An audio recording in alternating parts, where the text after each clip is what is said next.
Do you know what day of the week you are most likely to die from a heart attack? Take a guess. I'll give you a second. It's Monday. Care to guess what time? It is between 8 and 9 a.m. Do you know what else happens Monday at 8? That is the same day and time people get ready to go into jobs they hate. Coincidence? I don't think so. Take a look at this chart. This is the lifespan of the average person. On average, we live about 80 years. If we're lucky, we start working at about 18, and we work, and retire at about 67. Now, what does this tell you? That for better or for worse, the majority of your life will be spent at work. Do not spend that time unhappy. Like my friend Jay. See, Jay would always say, when I finish school, then I'll be happy. Well, Jay finished school, but he wasn't happy. So then Jay said, when I get a job, then I'll be happy. Jay got a job, but he still wasn't happy. So Jay said, when I get married, settle down, and have kids, then I'll be happy. Well, he got married, settled down, had 2 kids, but still wasn't happy. So then Jay said, okay, when the kids leave home and I retire, then I'll be happy. Well, the kids left home and he retired, but he still wasn't happy. So Jay started going to church. And I asked Jay why he was going to church so much.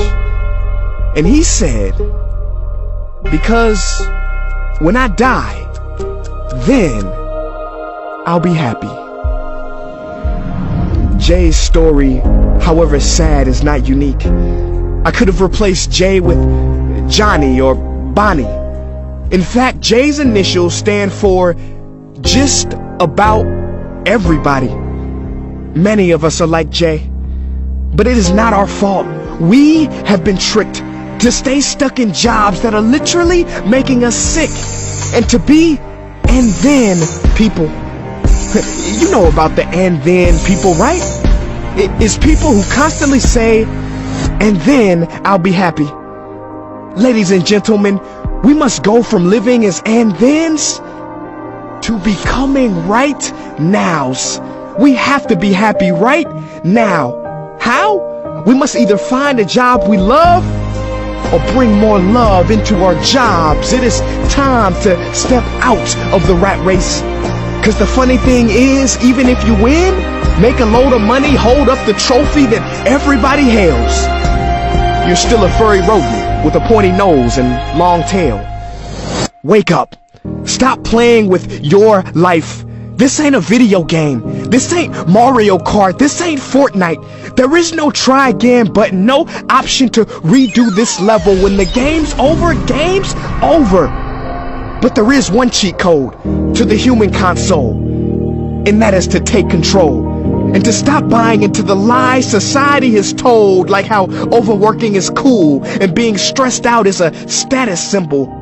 Oh, and I almost forgot the biggest lie. Keep a work-life balance. Now, on the surface, you may not see how crazy that sounds, but think about it. Work-life balance? Shouldn't it be the other way around? Shouldn't life come before work? Because when your life is better, your work is better? But don't take my opinion. Harvard professor Sean Achor recently discovered something fantastic, which he calls the happiness advantage.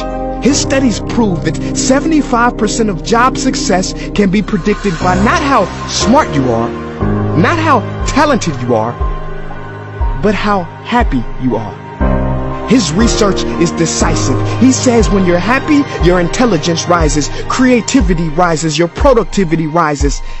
And you know what else is funny? You also make more money. But here's the real kicker. You live longer too. I know, it sounds too good to be true, but yes, optimists actually live longer than pessimists, so you could stretch this graph a few extra years if this time here is filled with more joy and cheer. Let me be clear, do not take this message lightly. It is your duty to be happy, for your own sake. I don't care if you're here at the end, it is never too late to trade in your deadlyhood for a livelihood and refuse to suffer during the weekdays. Ironic they call it that, cause you're literally in a weekdays where you're constantly waiting for the weekend. See, I believe so many people die of heart attacks because they are involved in work that their hearts are just not in. I believe people have low vital signs because they are involved in work that is not vital to them. My friends, happiness is a choice, but anyone who says it's easy has lied. It ain't easy, but you have to try. The first step is to look inside and remember the quote that the Buddha wrote 2,000 years ago, which I believe today for most people still applies.